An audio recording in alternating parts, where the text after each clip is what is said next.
صلی اللہ علیہ وسلم۔ حضور کے غلاموں سے پیار کرو اور میلاد مبارکہ میں غسل پیدا کرو اور تازگی پیدا کرو اور کسی غریب کی بیٹی کی بیاہ کی کوشش کرو تاکہ رسول پاک علیہ الصلوۃ والسلام کی امت اس بات سے فائدہ اٹھائے کہ حضور کا میلاد شریف آیا۔ کوئی ایسا کام نہ کرنا جس سے محسوس ہو کہ کوئی میلاد نہیں منایا جا رہا، اپنا آپ دکھایا جا رہا۔ کوئی کام نہ کرنا اس میں تو درویشی۔ مجھے ایک دفعہ میلاد شریف کے موقع پہ میرے کسی دوست نے میلاد ریلی پہ لکھ دیا زیر قیادت۔ میں نے کہا حضور کے نام کا جلوس اور میں قیادت کروں گا؟ چلے نظم ہوتا ہے بعض اوقات کہ یہ بندہ آگے چلے گا یہ پیچھے چلے گا، ورنہ یہ حضور کا میلاد ہے۔ جو سب سے پیچھے چل رہا ہے وہ بھی محبوب کی نظر میں اتنا ہی زیادہ معتبر ہے اتنا کہ سب سے کوئی آگے چلنے والا۔ اس لیے اپنے لہجوں میں حضور کی محبت پیدا کرو۔ اشارہ پڑھے۔ اعوذ باللہ من الشیطان الرجیم، بسم اللہ الرحمن الرحیم۔ النبی اولی بالمؤمنین من انفسہم، صدق اللہ العظیم وصدق رسولہ النبی الکریم، ونحن علی ذلک لمن الشاہدین والشاکرین، والحمد للہ رب العالمین۔ ان اللہ وملائکتہ یصلون علی النبی، یا ایہا الذین آمنوا صلوا علیہ وسلموا تسلیما۔ الصلاۃ والسلام علیک یا سیدی یا رسول اللہ وعلی آلک واصحابک یا حبیب اللہ۔ سارے حضرات درود شریف پڑھیے۔ الصلاۃ والسلام علیک یا نبی اللہ وعلی آلک واصحابک یا سیدی یا نور اللہ۔ تمام تعریفیں، حمد و ثنا اللہ تعالی جل مجدہ الکریم کے لیے، اور درود و سلام نبی اکرم نور مجسم شفیع معظم آقا کل ختم رسول دانہ سبل احمد مجتبیٰ جناب حضرت محمد مصطفیٰ صلی اللہ تعالی علیہ وسلم کی ذات والا صفات کے لیے حمد و صلات کے بعد عالی مرتبت ذی احترام علماء کرام، مشائخ، سادات اور انتہائی محبت کے ساتھ تشریف لانے والے دوستوں، بزرگوں اور بھائیوں، آج کی یہ خوبصورت پروقار بارونق محفل پاک جو محفل میلاد مصطفیٰ اور ذکر امام احمد رضا خوبصورت عنوان کے زیر سایہ انعقاد پذیر ہے۔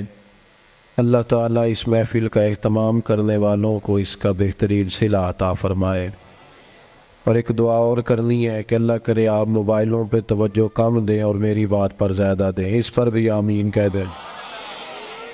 اللہ تعالیٰ آپ کو برکت عطا فرمائے، اللہ تعالیٰ آپ کو جزائر نہیں، میں نے کہا توجہ کم دیں، میں چلانے سے منع نہیں کر رہا، اللہ آپ کو خوش رکھے۔ اور اب آپ بس غور فرمائے میری بات پر۔ آپ حضرات جہاں کھڑے ہیں، جہاں بیٹھیں، کوئی کسی کو چپ کرانے کے لیے بھی نہ بولے، آپ کی بڑی مہربانی۔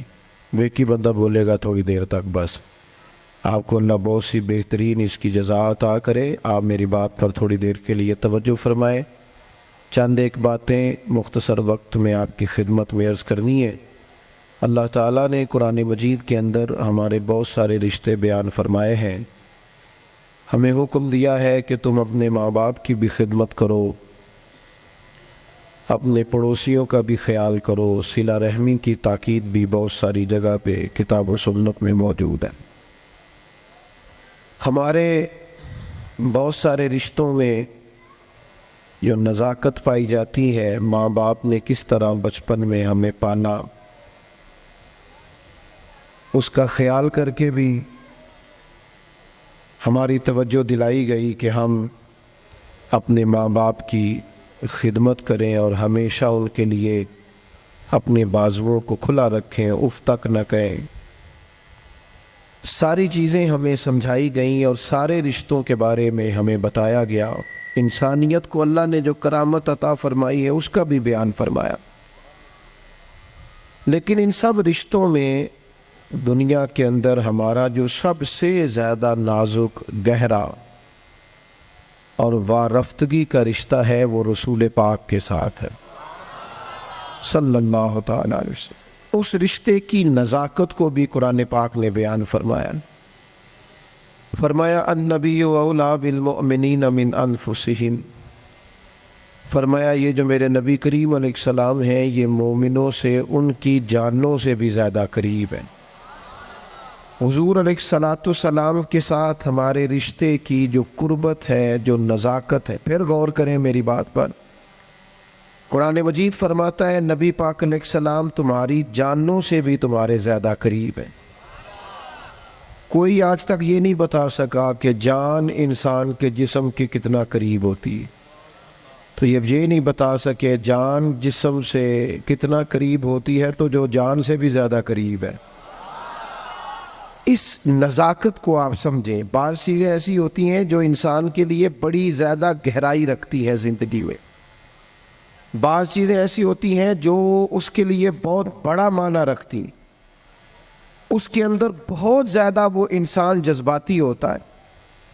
ہمارا جو نبی پاک علیہ السلام کے ساتھ رشتہ ہے وہ بڑا نازک رشتہ ہے. اعلیٰ حضرت امام اہل سنت مجدد دین و ملت مولانا امام شاہ احمد رضا فاضل و محدث بریلوی رحمۃ اللہ علیہ نے بھی ساری زندگی جو مسئلہ امت کو سمجھایا ہے وہ یہی سمجھایا ہے کہ تمہارا سب سے زیادہ گہرا اور مضبوط رشتہ رسول پاک کی ذات کے ساتھ. میں کوئی ایسی بات نہیں کرنا چاہ رہا کہ جسے میں آپ اور میں یہ سمجھیں کہ شاید ایک روٹین کی جذباتی باتیں چلتی ہیں تو مولانا بھی آئے تو اس میں بات کر کے گزر گئے. ہمارے ہاں نا کچھ چیزیں اور جذباتیت اختیار کر گئی ہیں اور یہ ٹھیک نہیں ہے. مثلا دولت کے ساتھ مسلمانوں کی وابستگی بعض جگہوں پہ جذباتی حد تک ہو گئی ہے، یہ بھی ٹھیک نہیں ہے، یہ بھی بات تشویشناک ہے. اگر ہر چیز کو پیسوں میں تولو گے نا تو اپنا وجود بھی ایک مشین لگنے لگ جائے گا. اپنی طبیعت میں محسوس کرو گے کہ اس کے اندر روحانیت، اس کے اندر درد دل، اس کے اندر کیفیت نہیں رہی. میں دیکھتا ہوں قرآن مجید نے میاں بیوی کے رشتے کو اللہ کی نشانیوں میں سے ایک نشانی قرار دیا ہے، لیکن ہر باپ رشتہ کرنے سے پہلے دیکھتا ہے کہ میں اپنی بچی جس سے بیانے لگا ہوں وہ لڑکا مال کتنا کماتا ہے. لڑکی والے بھی مال دیکھتے ہیں اور لڑکے والے بھی یہ غور کرتے ہیں کہ لڑکی کس قدر زیادہ جہیز لے کے آئے گی، بچے کو موٹر سائیکل ملے گی کہ گاڑی کی چابی ملے گی. جب وہ رشتہ جس نے 24 گھنٹے آپ کے ساتھ رہنا ہے، جس کی بنیاد پر اولاد آئے گی، جس کی بنیاد پر ساری باتیں، آپ کے گھر میں سارا کچھ موجود ہو لیکن میاں بیوی کا پیار نہ ہو تو گھر جانے کو تو دل ہی نہیں کرتا. اتنا اہم اور گہرا رشتہ بھی جب پیسوں پہ تول لیا جاتا ہے تو وہاں قرار کیسے نصیب ہوگا، اطمینان قلبی کیسے آئے. دلوں کے اندر ایک شور ہے دولت کے لیے. یہ ہمارے مذہبی اسٹیج ہے، میلاد شریف آ رہا ہے تو عشق رسول کا پتہ صرف نوٹوں کی برسات سے تو نہیں نہ چلتا کہ نوٹ کتنے برس رہے ہیں. ریٹوں کے اوپر نیچے ہونے سے تو عشق رسول کا پتہ نہیں نہ چلتا. اور کیا یہی سٹیٹس تو نہیں رہ گیا کہ جو مہنگا خطیب ہو، مہنگا نعت خواں ہو، وہی زیادہ عشق رسول بانٹتا ہے. تو اس مزاج نے ہمارے دلوں کو جکڑ لیا ہے، نہ چاہتے ہوئے بھی توجہ ہے لوگوں. ایک مسئلہ شہرت کا ہے. یہ جیسے میں نے ابھی دعا بھی مانگی تھی نا موبائل پر توجہ کم دے، تو اس کے باوجود بھی ایک مسئلہ شہرت کا ہے، فوٹو کا ہے. اچھا پہلے یہ مسئلہ تھا جوانوں کے ساتھ، اب یہ پرابلم بڑوں کو بھی ساتھ درپیش ہے. اب تو اللہ خیر کرے، بعض بچے کہتے ہیں کہ ابا جی سے گزارش کریں جب گھر آئے تو تھوڑی دیر موبائل چھوڑ دیا کریں، ہم سے بھی کوئی بات کر لیں. شہرت ایک بہت بڑا نقص ہوتا ہے. جب آپ کا مقصود صرف شہرت ہو جاتا ہے نا، میں چاہا جاؤں، مجھے پہچانا جائے، یہ بھی پوری طرح بندہ مومن کے دل پہ قبضہ کر لے. حضور علیہ الصلوۃ والسلام نے فرمایا ہے، فرمایا انسان جیسے جیسے بوڑھا ہوتا ہے دو چیزیں جوان ہوتی، ایک چاہا جانے کی خواہش، ایک دولت کی خواہش. اور ایک مقام پر مزید وضاحت کر دی، فرمایا بھوکا بھیڑیا بکریوں میں چھوڑا جائے تو اتنی تباہی نہیں کرتا. بھیڑیا تو ویسے ہی خطرناک ہوتا ہے، اوپر سے بھوکا ہو. بھوکا بھیڑیا بکریوں میں چھوڑا جائے تو اتنی تباہی نہیں کرتا جتنی دولت اور شہرت کی محبت انسان کے باطن میں تباہی کرتی. یہ چیزیں ہمیں جکڑ رہی ہیں تیزی سے، شہرت، اقتدار، چاہا جانا، گلی کا نام میرے نام پہ ہو جائے، محلے کا نام میرے نام پہ ہو جائے، برادری کا بڑا مجھے مان لیا جائے، فلانی شے میری، میں یہ ہوتا ہوں، میں وہ ہوتا ہوں. بات بھائی ان چیزوں کی تو جگہ ہی نہیں تھی تیرے دل میں، یہ کدھر سے آ گئیں؟ تیرے دل میں تو تیرے لیے تو نسخہ یہ تجویز کیا گیا تھا کہ تیری جان سے بھی زیادہ قریب رسول پاک ہے.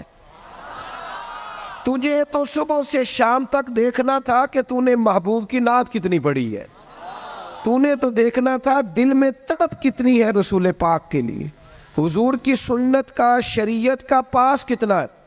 صبح سے شام تک تو نے تو یہ سوچنا تھا کہ میں خدمت دین متین میں اپنا کردار کتنا ادا کر سکتا. تجھے زندہ رکھنا ہے، تیری روح کو اگر بچنا ہے تو وہ نبی پاک کی محبت سے بچے گی. مرکزی نقطہ فاضل بریلوی نے سمجھایا ہے ایمان کا، مرکزی نقطہ. سب لوگ کہتے ہیں دنیا میں صبح و شام دعائیں مانگی جاتی ہیں، یا اللہ با ایمان لے جانا، یا اللہ با ایمان لے جانا، یا اللہ با ایمان لے جانا، اللہ ایمان پہ خاتمہ کرنا. تو اعلیٰ حضرت فرماتے مجھے تو خاتمہ بالخیر کا پتہ بھی چل گیا کیسے ہوتا ہے. حضور کس طرح ہوتا ہے؟ فرماتے ہیں انہیں جانا انہیں مانا، نہ رکھا غیر سے کام. اس پر ایک نتیجہ مرتب ہوا ہے، وہ بھی اگلے مصرے میں بیان کرتے ہیں. فرماتے ہیں کہ انہیں جانا اور انہیں مانا، پھر نہ رکھا غیر سے کام، تو نتیجہ کیا نکلا؟ للہ الحمد، میں دنیا سے مسلمان گیا. پھر شکر ہے اللہ کا میرا ایمان سلامت رہا. ہم اگر اپنے دل کو اس محبت میں لے آئیں گے نا میرے بھائی، تو پھر نہ رکھا غیر سے کام.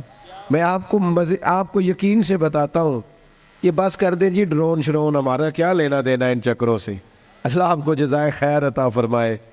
ہم تو آپ سے بات کرنے آئے ہیں اور آپ بات سننے آئے ہیں.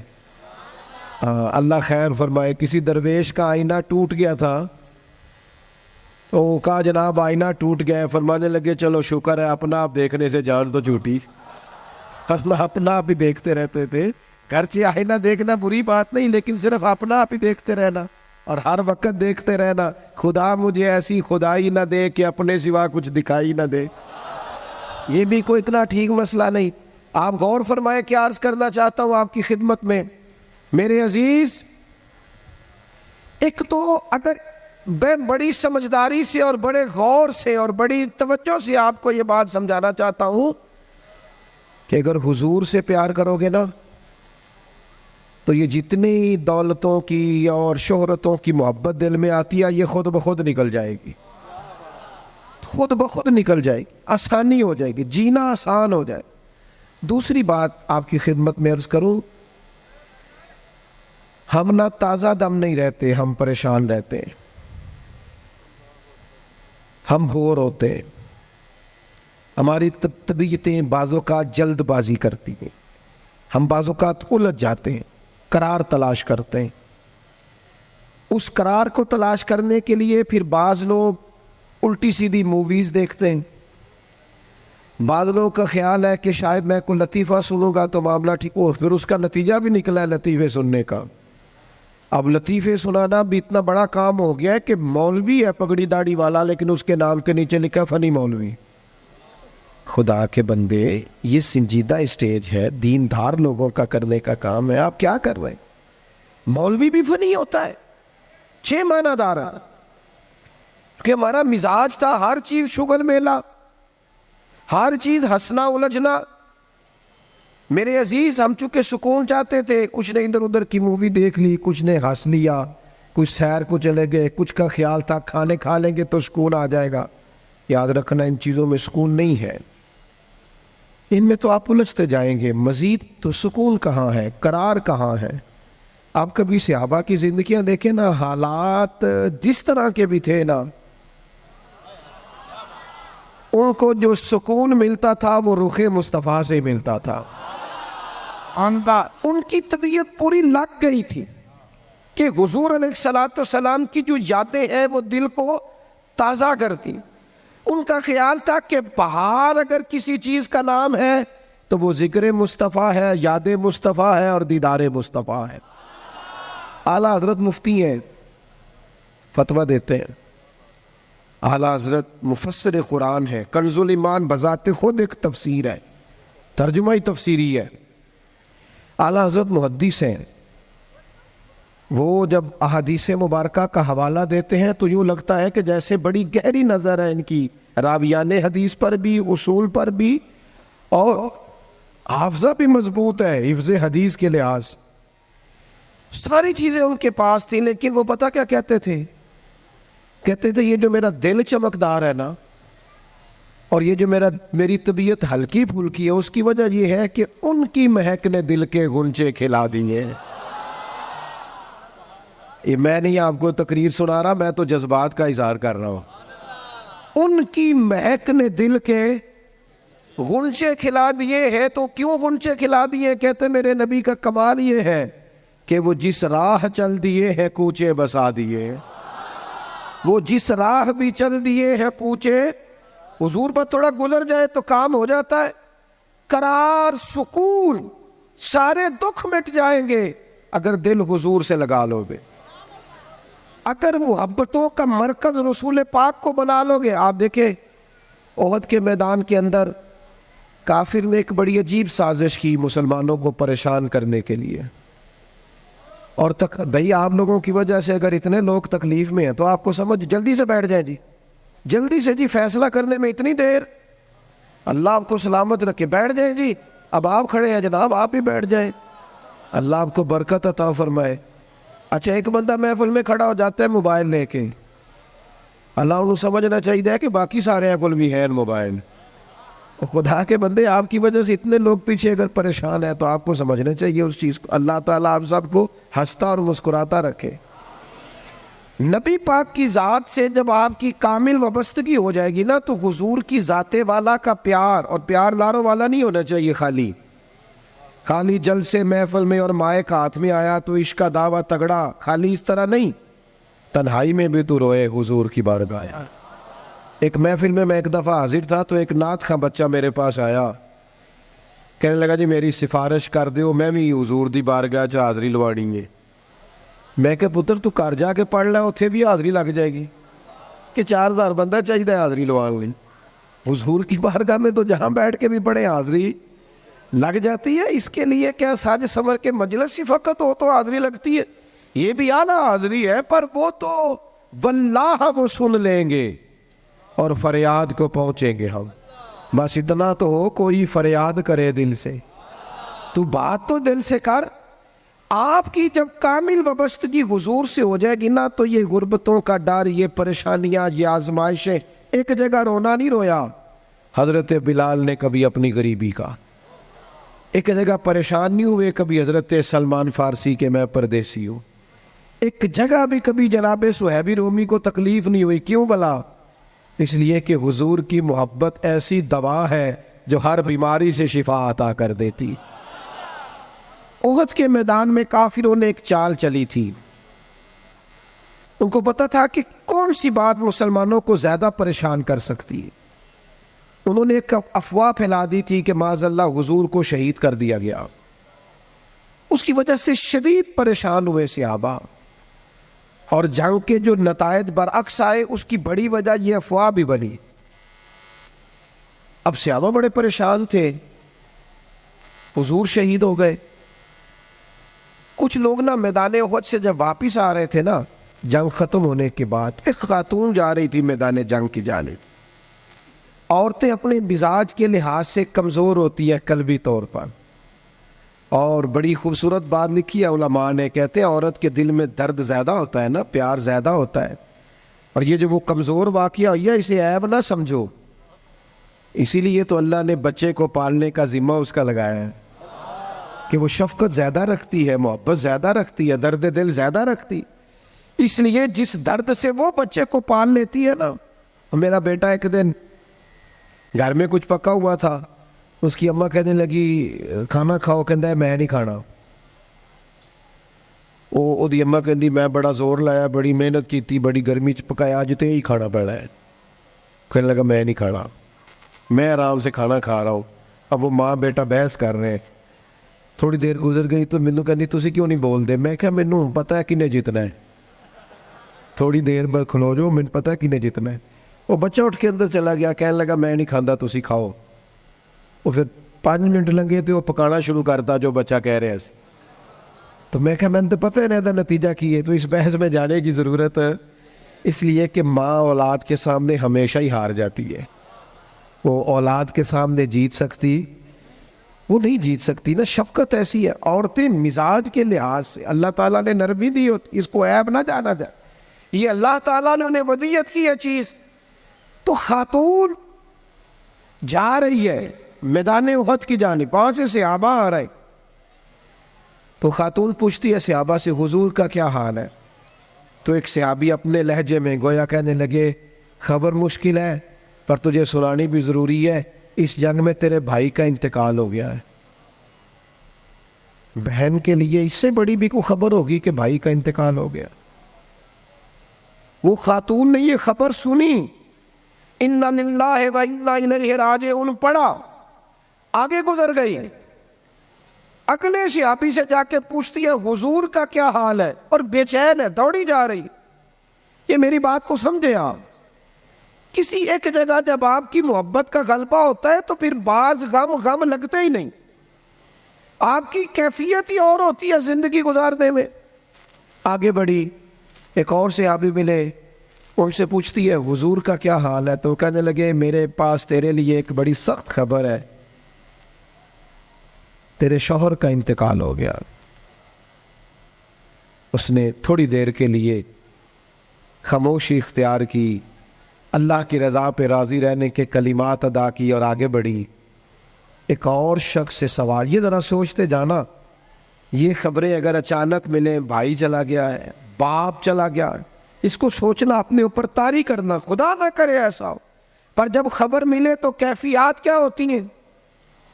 وہ خاتون آگے بڑھی تو ایک شخص اور ملا، پوچھتی ہے ذرا بتاؤ نا حضور کا کیا حال ہے؟ تو کہنے لگے میرے پاس تیرے لیے خبر ہے کہ تیرے والد بھی اس جنگ میں شہید ہو گئے. بیٹیوں کا تو میکا ہی باپ سے ہوتا ہے، ماں سے ہوتا ہے. والد چلے گئے. تھوڑی دیر کے لیے گردن جھکی، کلمات ادا کی، اور پھر پوچھتی ہے صحابی سے والد چلے گئے، بھائی چلے گئے، شوہر چلے گئے، مجھے بتاؤ کہ میرے نبی پاک کا کیا حال ہے؟ وہ صحابی کہنے لگے الحمدللہ میں زیارت کر کے آیا ہوں، رسول پاک بالکل ٹھیک ہے، حضور خیر سے ہیں، کرم میں ہیں، رب کے فضل میں، محبوب ٹھیک ہے. میں چہرہ نور کو دیکھ کر کے آیا ہوں. تو اس خاتون کا جملہ کتنا انوکھا ہے، اور سارے غم دور کرنے کے لیے رنگ کتنا عجیب ہے.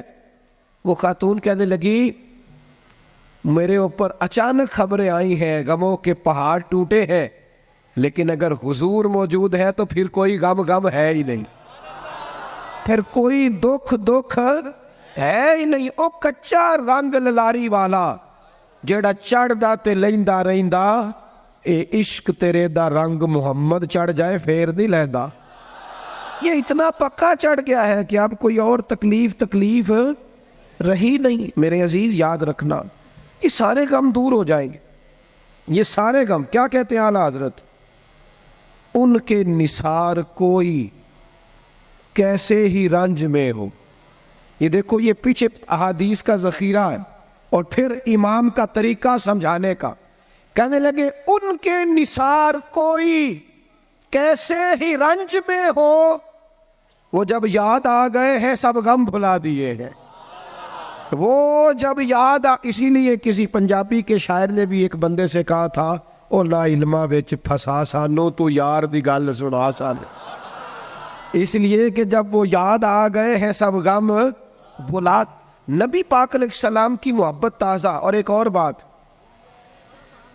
اذان سنیں جی, اذان سنیں.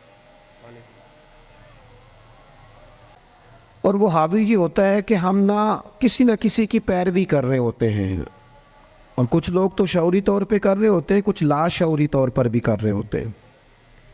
ہم کسی نہ کسی شخص کے نقش قدم چل رہے ہوتے ہیں, بلکہ ہماری زبانوں پر ڈھیر سارے لفظ ایسے ہوتے ہیں جو ہمارے ذاتی نہیں ہوتے, وہ ہمارے کانوں میں کبھی ٹکرائے اور ٹھہر گئے, پھر وہ ہماری زبان پر جاری ہو گئے.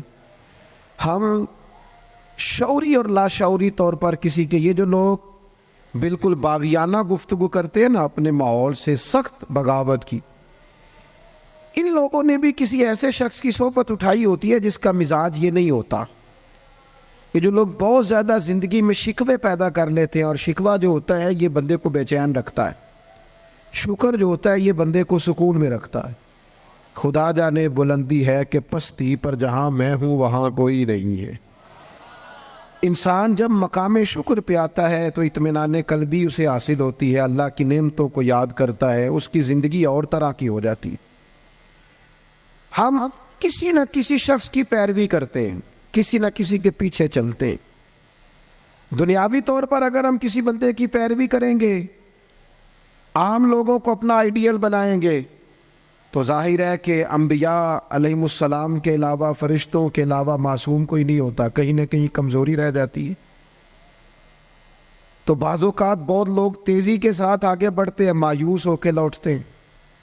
صحابہ کرام نے نبی پاک کی قربت کے رشتے کو اس طرح نبھایا کہ انہوں نے ہر حال میں پیروی کی تو مدینے والے رسول کی. اور اس انداز میں پیروی کی کہ ڈھیر ساری چیزیں ایسی ہیں جس کی حکمتیں بھی نہیں پوچھی, بس حضور نے کہہ دیا تو انہوں نے کر دیا. اور وہ پیروی بھی کی تو والہانہ انداز میں, والہانہ انداز میں پیروی کی, شوق ذوق سے پیروی کی. ہمارے ہاں لوگ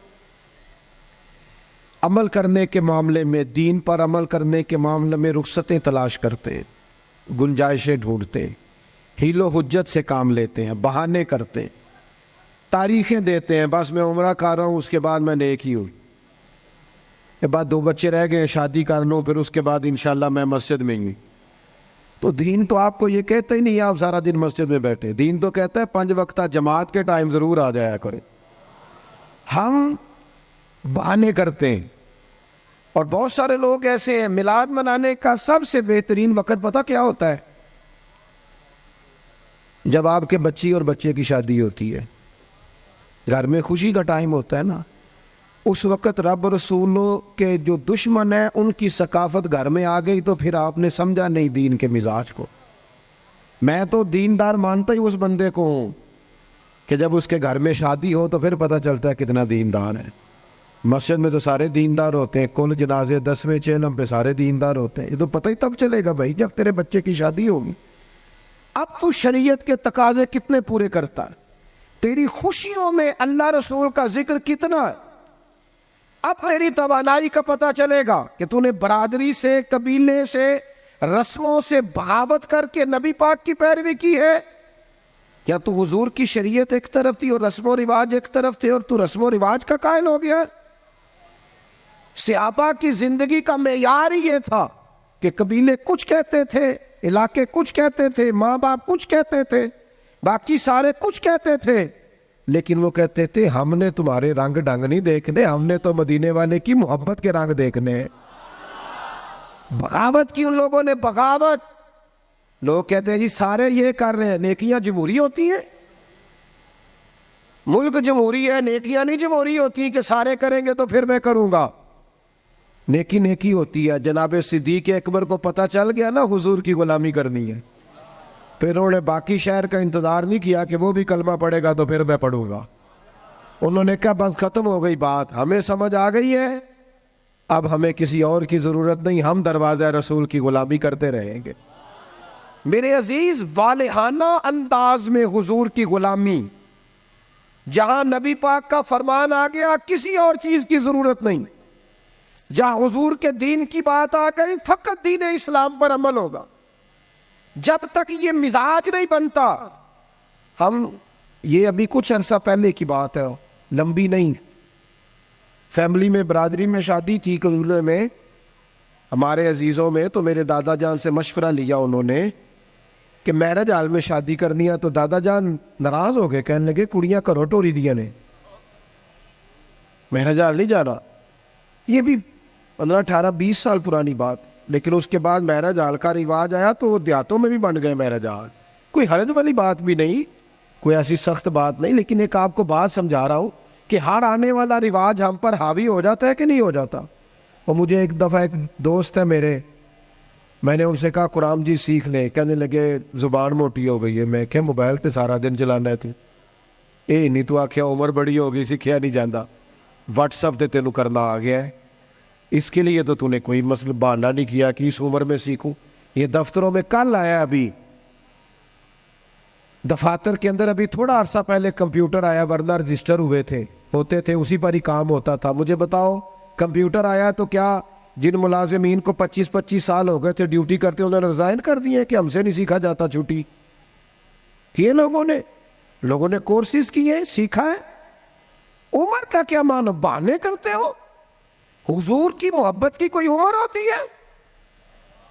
اس عمر میں بچے آئے تو وہ بھی غلامی کر رہے ہیں، بوڑھے آئے ہیں تو وہ بھی غلامی کر رہے ہیں. تو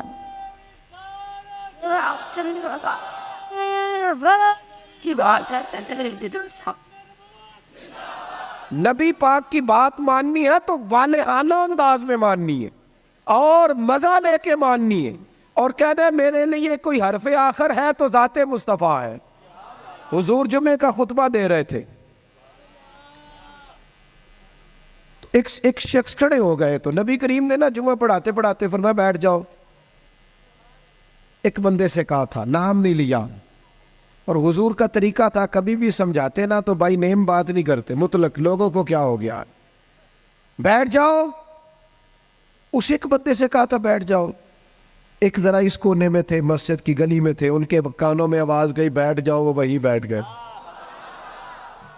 ایک بنو غنم میں قبیلے میں تھے، ان کے کان میں آواز گئی بیٹھ جاؤ. انہوں نے ساتھ والے سے پوچھا نہیں کہ آپ کو تو نہیں کہا، کس کو کہا جا رہا؟ کانوں میں آواز گئی بیٹھ جاؤ، تو جہاں کوئی تھا وہ وہی بیٹھ گیا. نماز کے بعد محبوب نے پوچھا آپ کہاں تھے، آپ کہاں تھے؟ آپ حضور آواز آئی تھی بیٹھ گیا، بیٹھ گیا، بیٹھ گیا. جس کے کانوں میں آواز آئی وہ بیٹھ گیا. تو کریم فرمانے لگے نہ آپ سے کہا، نہ آپ سے کہا، نہ میں نے تو ان سے کہا تھا. عرض کی حضور آپ نے نام تو نہیں نہ لیا، ہم نے نہ کبھی قطرے پہ غور کیا اور نہ دریا دیکھا، بس جہاں تیری جھلک دیکھی وہیں ڈوب گئے. اور سانو قید سجن دا گہنا ہے، او جنج رکھے او جرہن آئے. میں کہا بیٹھ جاؤ، لہذا بیٹھ گئے. بہانے بازی کرتے. ایک نوجوان سے میں نے کہا داڑھی رکھ لو، وہ کہنے لگا آپ دعا کریں. میں نے کہا روٹی بھی میری دعا سے ہی کھانا شامت ہے. دعا اس کے لیے آپ دعا کرا رہے ہیں؟ بھئی تو حضور سے پیار کرتا ہے، اور یہ میرے نبی پاک کی میرا دل کرتا ہے. آپ اتنے سارے آئے ہیں. کہا یکم ربیع الاول کے بعد جوان داڑھی نہ مڑائے، اور کوئی پوچھے کہ داڑھی رکھ لی ہے، کوئی یہ میلاد پہ رکھی ہے. یہ میں نے میلاد منایا ہے اپنے نبی پاک کا. میرا دل کرتا ہے خاتون پردہ شروع کر لے اور یکم ربیع الاول سے برقع اوڑھ لے، بلا ضرورت بلا مجبوری گھر سے نکلنا چھوڑ دے. اور جب کوئی اس سے کہے کہ آپ نے تو ماشاءاللہ پردہ شروع کیا، تو کہے وہ حضور کا میلاد آیا نا. اللہ کرے اس سال لوگ کہے کہ میں نے میلاد پہ کہا تھا، آج کے بعد سچ بولنا ہے، اس لیے کہ سچے نبی کا میلاد آیا ہے. اللہ کرے ذہن بن جائے آج کے بعد دیانتدار رہنا ہے، اس لیے کہ میرے نبی کا سب سے پہلے لوگوں کو تعارف ہی یہ ہوا تھا کہ سچ بولتے ہیں، دیانتداری کرتا ہے. اللہ کرے یہ سوچ بن جائے، ہم بہانے چھوڑ دیں. اور اگر آپ یہ کہ سوسائٹی کر رہی ہے تو ہم سوسائٹی کے غلام نہیں، ہم رسول پاک کے غلام. اگر آپ کہیں معاشرہ کر رہا ہے تو ہمیں معاشرے سے کیا لینا دینا. ہمارا تو سارا تعلق ذات رسول کے ساتھ ہے. اپنی زندگی کو پوری طرح سمیٹے اور دروازہ رسول پہ لے آئے. پتہ ہے آپ کو حضور نے فرمایا جب امتی نماز پڑھتا ہے تو میری آنکھیں ٹھنڈی ہوتی. تجھے مزہ نہیں آتا سجدے میں, تو سجدہ کرتا ہے تو حضور کی آنکھیں ٹھنڈی ہوتی. اور میں نے آپ سے اپیل کرنی ہے کہ آپ جب نماز کے لیے کھڑے ہوں تو موبائل سائلنٹ نہیں کرنا ہے, اس کو بند کرنا ہے, کیونکہ سائلنٹ بھی توجہ اپنی طرف کراتا ہے, اور ہم نے توجہ ادھر ادھر کرنی نہیں, رب کی بارگاہ میں آ گئے. یہ پورا میلاد کا مہینہ کوئی کہہ ہی دے گا نا آپ کو کہ بڑی تسبیح پڑھ لی دے, لیکن یہ پورا مہینہ نا موبائل جیب میں تسبیح ہاتھ میں, انشاءاللہ تو کہہ دے, اور سارا دن درود پڑھنا ہے رسول پاک. درود پتہ فائدہ کیا کرتا ہے؟ زبان کو میٹھا کر دیتا ہے, دل کو نرم کر دیتا ہے, روح کو تازہ کر دیتا ہے, اور ایک دفعہ پڑھو تو 10 رحمتیں آتی ہیں, 10 رحمتیں, اور پڑھتے رہو تو دائیں بائیں رحمت ہی رحمت رہتی ہے, ہر وقت ہی رحمت, ہر وقت ہی رحمت, ہر وقت ہی کمال. اپنا دل پورا لگا لو درود پاک کے ساتھ. اور ہر سال کہتا ہوں, اس سال بھی کہتا ہوں, میلاد پہ بھی نا پیروں کے, درویشوں کے, یہ سارے تو کہتے ہیں میلاد میں, سارے کہتے ہیں جی میلاد شریف کا لنگر ہے جی شفا والا, کہتے ہیں نا سارے. پھر کوئی عرض نہیں انشاءاللہ تعالیٰ, جو ساری قوم کھائے گی نعت خواہ بھی وہی کھائے گا انشاءاللہ. شفا والا جو ہوا, پیر صاحب, خطیب صاحب, درویش صاحب سارے کھائیں گے وہی شفا والا لنگر. اور میلاد والے دن بھی غریبوں کو تم لنگر صحیح کر کے نہیں دیتے, وہ بھی VIP کا لنگر ہی رہ جاتا ہے. خدا را اچھا کر کے تم کھانا بناؤ, اور جب وہ لنگر پکاؤ تو کوشش کرو کہ غریبوں کو بلا کے دسترخوان پہ بٹھاؤ. وہ ماڑا جدے بچے بوٹیاں نہیں کھاندے پوچھے گا نا اپنے والد نو کہ ابا جی اج بڑیاں رج رج بوٹیاں لب دیا پہ تو کمال ہو گئی ہے, یہ بریانی کمال ہے کیا. تو ہو سکتا ہے ابا رو ہی پڑے, غریب آدمیوں کو, پتر اج تین کوئی نہیں ڈکن لگا تو رج کے کھاج میرے نبی پاک دا ملایا دے. لیکن یہ بھی تم نے VIP الگ کر دیے, امیر الگ کر دیے, اس کا لنگر یہ ہے, اے ساڈا مہمان خصوصی. اس کو کیوں نہیں مہمان خصوصی بناتے جس کو 25 سال ہو گئے فجر کی اذان پر؟ اس کو کیوں نہیں مہمان خصوصی بناتے جسے 30 سال ہو گئے ہیں مسجد میں جھاڑو دیتا ہے؟ وہ نہیں مہمان خصوصی بن سکتا؟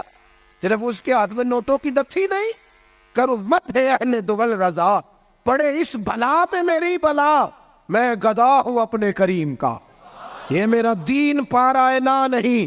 حضور کے غلاموں سے پیار کرو, اور میلاد مبارکہ میں حسن پیدا کرو, اور تازگی پیدا کرو, اور کسی غریب کی بیٹی کی بیاہ کی کوشش کرو, تاکہ رسول پاک علیہ الصلوۃ والسلام کی امت اس بات سے فائدہ اٹھائے کہ حضور کا میلاد شریف آیا. کوئی ایسا کام نہ کرنا جس سے محسوس ہو کہ کوئی میلاد نہیں منایا جا رہا, اپنا آپ دکھایا جا رہا. کوئی کام نہ کرنا اس میں تو درویشی. مجھے ایک دفعہ میلاد شریف کے موقع پہ میرے کسی دوست نے میلاد ریلی پہ لکھ دیا زیر قیادت. میں نے کہا حضور کے نام کا جلوس اور میں قیادت کروں گا؟ چلے نظم ہوتا ہے بعض اوقات کہ یہ بندہ آگے چلے گا یہ پیچھے چلے گا, ورنہ یہ حضور کا میلاد ہے. جو سب سے پیچھے چل رہا ہے وہ بھی محبوب کی نظر میں اتنا ہی زیادہ معتبر ہے اتنا کہ سب سے کوئی آگے چلنے والا. اس لیے اپنے لہجوں میں حضور کی محبت پیدا کرو, عشاء پڑھے بغیر نہ سونو. اور آج تگڑا الارم لگانا ہے, انشاءاللہ فجر باجماعت پڑھنی ہے انشاءاللہ تعالی. اور صبح کی فجر سے ارادہ کرنا ہے کہ فجر کے بعد پہلے تلاوت ہوگی, پھر حضور کی ذات پہ درود پاک ہوگا. اور ایک چھوٹی سی بات اور عرض کرنی ہے, خوشی کے موقع پہ اپنوں کو نہیں بھولنا. اب بیٹا بیٹھ جاؤ, تشریف رکھو, اللہ آپ کو سلامت رکھے. بعض بچے بیچارے بڑے پریشان رہتے ہیں اگر موبائل ہاتھ میں رہے تو. اللہ ان کو لمبی زندگی دے, صحت والی سب کو. آپ کھڑے ہوتے ہیں تو پچھلے پریشان ہو جاتے ہیں, نظر نہیں آتا ان. دوستو عید یہ جو کسی جس کو نہ بھی نہ منانا ہو, جب بندہ بیٹا بیانے لگتا ہے تو خوشی بڑی ہوتی ہے نا. وہ بندہ کہتا ہے چل یار جانا دے میں نہیں سی, اور منڈے دی شادی ہے. عید کے موقع پہ بندہ دشمنوں کو بھی, جن سے مخالفت ہو ان کو بھی فون کرتا ہے. جس رشتہ دار سے ناجائز ناراض ہو نا بغیر وجہ شرعی کے, میلاد سے پہلے پہلے اسے مناؤ, اسے فون کرو. تجھے کیوں نہیں ہاں نہ کی تھی جی, نہیں پروگرام ہلکا ہلکا ایسے ایسے کرتے ہو, انشاءاللہ تو کہو. تسی آکو حضرت صاحب ایڈا اوکھا کام ہی دس چڑیا جی, سوکھا سوکھا دسو. اسے کرو فون، اور اسے فون کر کے جب تم کہو گے نا السلام علیکم تو پریشان ہو جائے گا، کہے گا بھائیا خیر ہے تو مینوں ہی فون کر لیا، تو اسے کہو نا، پھر اسے کہو نا میں نہیں سی کرنا، عشق لگا سی کھیڈاں کھیڈ دیو، اے کھیڈاں ہن بھول گئیاں، کجل پایا سی یار دے ویکھنے، پھر او دی یاد وچ روندیاں ہی ڈول گئیاں، پر حیدر شاہ اس گلی کدے نہ رولدی، میں تینوں کدوں فون کرنا، میری بھی کوئی آکڑ ہے معاذ اللہ، پر ہن کرنا ہے کیونکہ حضور کا فرمان ہے۔ حیدر شاہ اس گلی کدے نہ رولدی، پر ہن تے رولدی میں رول گئیاں۔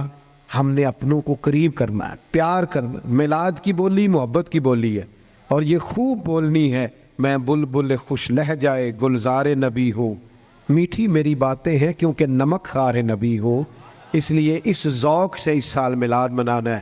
آپ بہت بڑی تعداد میں آئے، جو سب سے پیچھے اور سب سے اینڈ میں اور سب سے تکلیف میں ہے، میری اس کے لیے بھی دعا ہے کہ اللہ کیمرہ تو نہیں دیکھ رہا، لوگ تو نہیں دیکھ رہے، میں تو نہیں دیکھ رہا، تو بھی دیکھ رہا ہے، تیرے کریم بھی دیکھ رہے ہیں، اللہ تعالیٰ خاص ہی رحمت فرما، ہر ایک پر اپنی خاص نگاہ فرما، اور محبوب کی خیرات سب کی جھولیوں میں ڈال دے۔